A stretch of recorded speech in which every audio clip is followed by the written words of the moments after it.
दोस्तों यहाँ पे मैंने कल आपसे एक पोल पूछा था इधर और उसमें पूछा था क्या आप लोग जो है वो यहाँ पे एक इंडियन स्मार्टफोन ब्रांड को यहाँ पे यूज करते कि नहीं करते। यहाँ पर एक आंसर ये था कि यहाँ पे ज्यादातर जो लोग यहाँ पे यूज नहीं कर रहे किसी भी इंडियन स्मार्टफोन कंपनीज को। जैसे की बात करें माइक्रोमैक्स हो गया, लावा हो गया, उनमें से किसी को यूज नहीं कर रहा। और वहाँ पे एक ऑप्शन ये रखा था कि दे डोंट ट्रस्ट अदर, यानी कि लोगों का ट्रस्ट इंडियन ब्रांड्स पे है नहीं। लेकिन लोगों ने कमेंट में एक बात बताई कि लोगों का भरोसा अभी भी है एक इंडियन कंपनी के अंदर, लेकिन प्रॉब्लम पता क्या आ रही है, वो आ रही है कि वहां से उनकी तरफ से कंपेटिटिव प्रोडक्ट नहीं आ रहा है। तो मतलब आखिर ऐसा क्या हो रहा है कि आज के समय में इंडियन स्मार्टफोन कंपनीज ने कमबैक किया। 2020 में जोर शोर से शुरुआत हुई, लेकिन 2022 में भी अभी भी ये लोग यहाँ पे स्ट्रगल कर रहे हैं। यानी कि जैसे की बात करें माइक्रोमैक्स की, इनका एक अलग ही डाउनफॉल चल रहा है। पहली शुरुआत में अच्छे फोन बनाते थे, फिर बीच में लोग खत्म हो गए। 2020 से सेकंड इनिंग उन्होंने अपनी शुरू करी थी, लेकिन उसमें भी अभी तक कोई खास ऐसी मजेदार वाली चीज देखने को नहीं मिली। तो आखिर माइक्रोमैक्स के साथ ऐसा क्या हो गया कि वो सेकंड इनिंग में भी अच्छा नहीं कर पा रहे।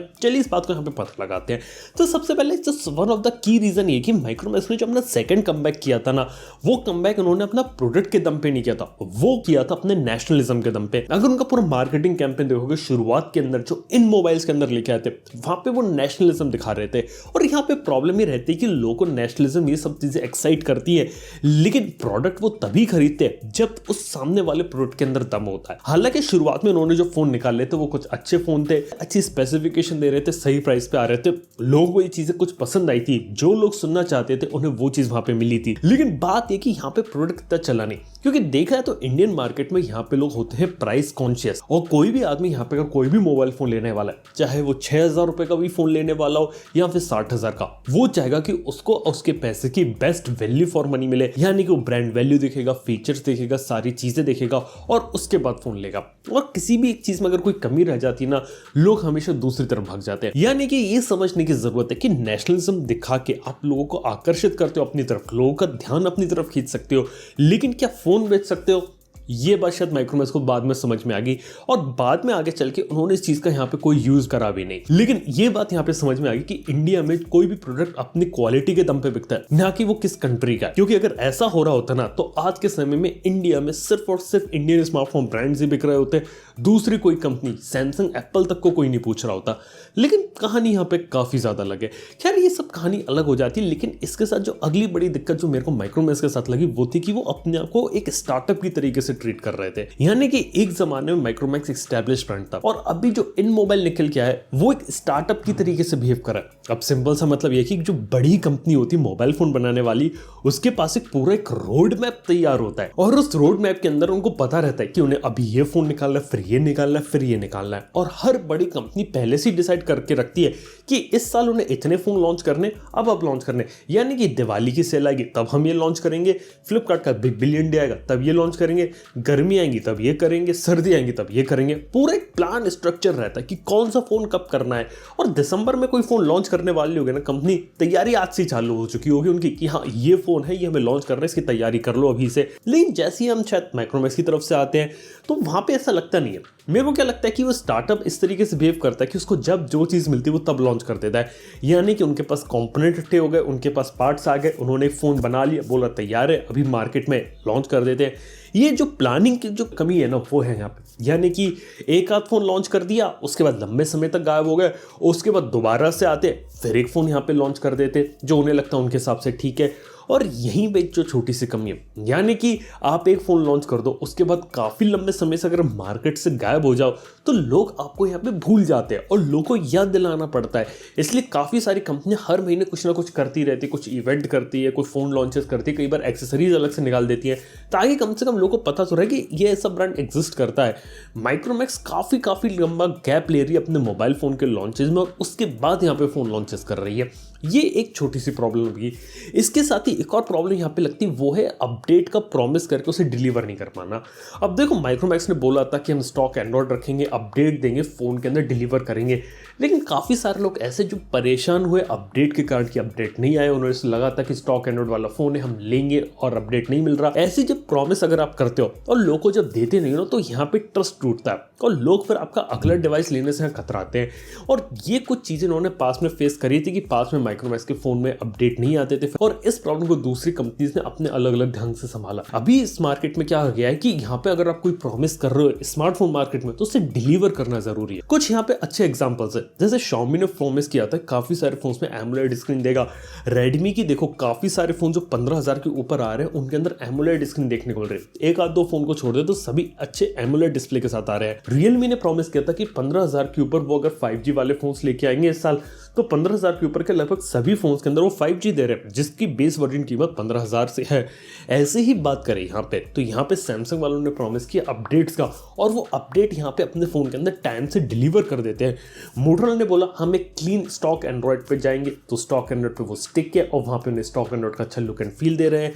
अब तो ये भी बोल दिया कि एंड्रॉइड 12 की जो नई स्किन आएगी वहाँ पे आपको मटेरियल यू देखने को मिलेगा जितने भी फोन हैं उनके मार्केट के अंदर।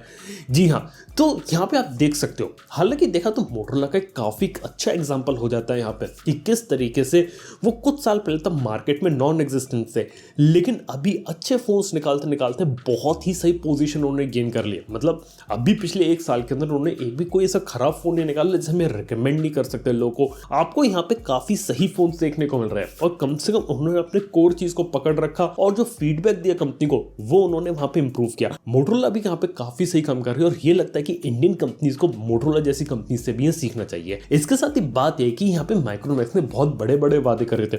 यहाँ पे आपको याद है लिक्विड कूलिंग वाला फोन, एक हाई रिफ्रेश रेट वाले फोन के बारे में बात की गई थी।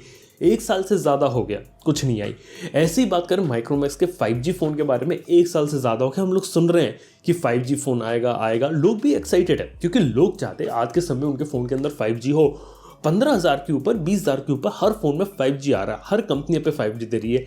माइक्रोमैक्स वाले अभी तक अपने 5G को यहाँ पे पकड़ नहीं पाए। इससे बेटर यहाँ पे मेरे को लावा लगती है।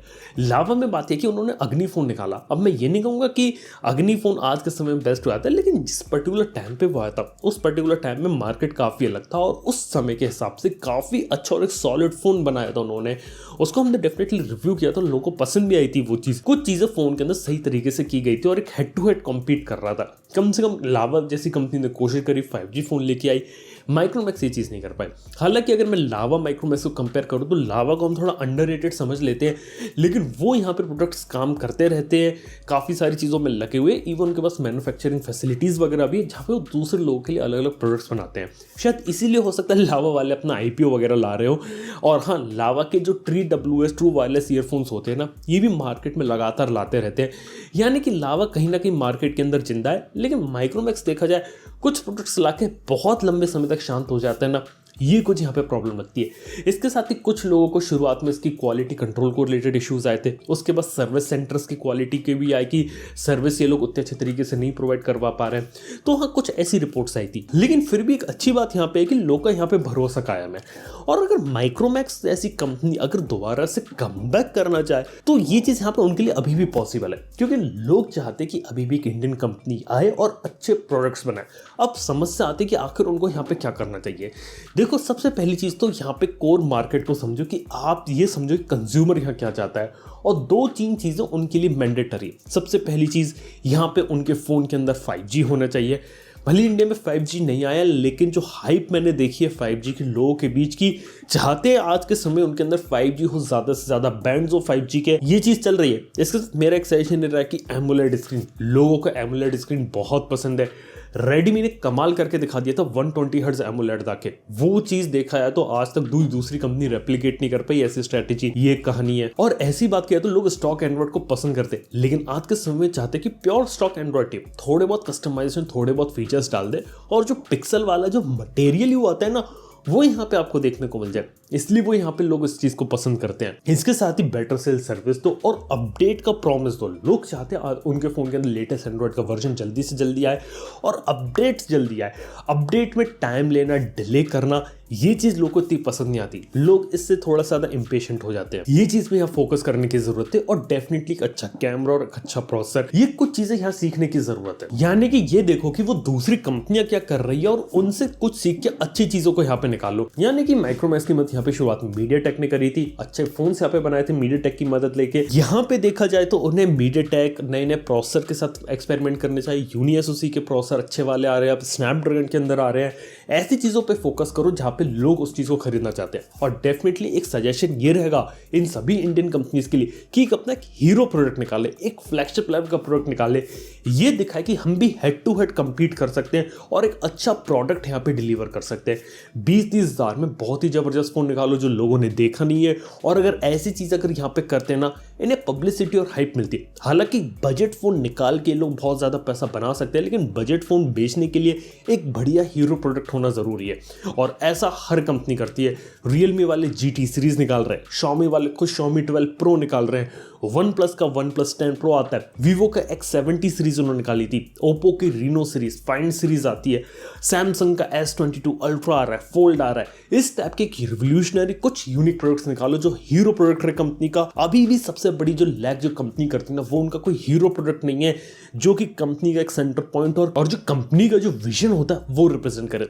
ऐसी कुछ चीजों को यहाँ पे लाने की जरूरत है मेरे हिसाब से तो। हालांकि मैं खुद चाहता हूँ एक इंडियन कंपनी इंडिया में वापस आए, कमबैक करे, क्योंकि इंडिया में इस समय जो स्मार्टफोन की असेंबलिंग हो रही है, पार्ट्स मिल रहे हैं, काफी सारी चीजों में आगे निकल गए। चिप शॉर्टेज वगैरह से काफी बुरा इम्पैक्ट पड़ा है इंडस्ट्री के ऊपर, लेकिन फिर भी एक इंडियन कंपनी अगर अच्छा करे तो क्या कमाल की बात हुई कि आपको बहुत ही बढ़िया फोन यहाँ पे देखने को मिले। तो दोस्तों ये कुछ कहानी थी अनदर डाउनफॉल ऑफ माइक्रोमैक्स की। काफी सारे लोग हैं जो चाहते हैं माइक्रोमैक्स या लावा जैसी कंपनी दोबारा से बहुत जबरदस्त कमबैक करे, बहुत ही बढ़िया फोन मिल रहा है और लोग अभी भी एक्साइटेड है और इन सब कंपनी के पास अभी भी एक मौका है दोबारा से कमबैक करने का। देखते ये लोग यहाँ पे क्या करते हैं। बाय द वे मेरा आप लोगों से जाते जाते एक सवाल है, अगर ये कंपनीज अगर फोन निकाले तो आप इन कंपनीज के फोन में क्या देखना पसंद करोगे? क्या फीचर्स, क्या स्पेसिफिकेशन होगी आप लोगों के हिसाब से? ये बात प्लीज मुझे नीचे कमेंट में बताना ना भूलना। वीडियो पसंद आए लाइक करो, चैनल को सब्सक्राइब करो। थैंक यू वीडियो देखने के लिए। मैं आपसे मिलता हूं नेक्स्ट वन के अंदर। Good bye.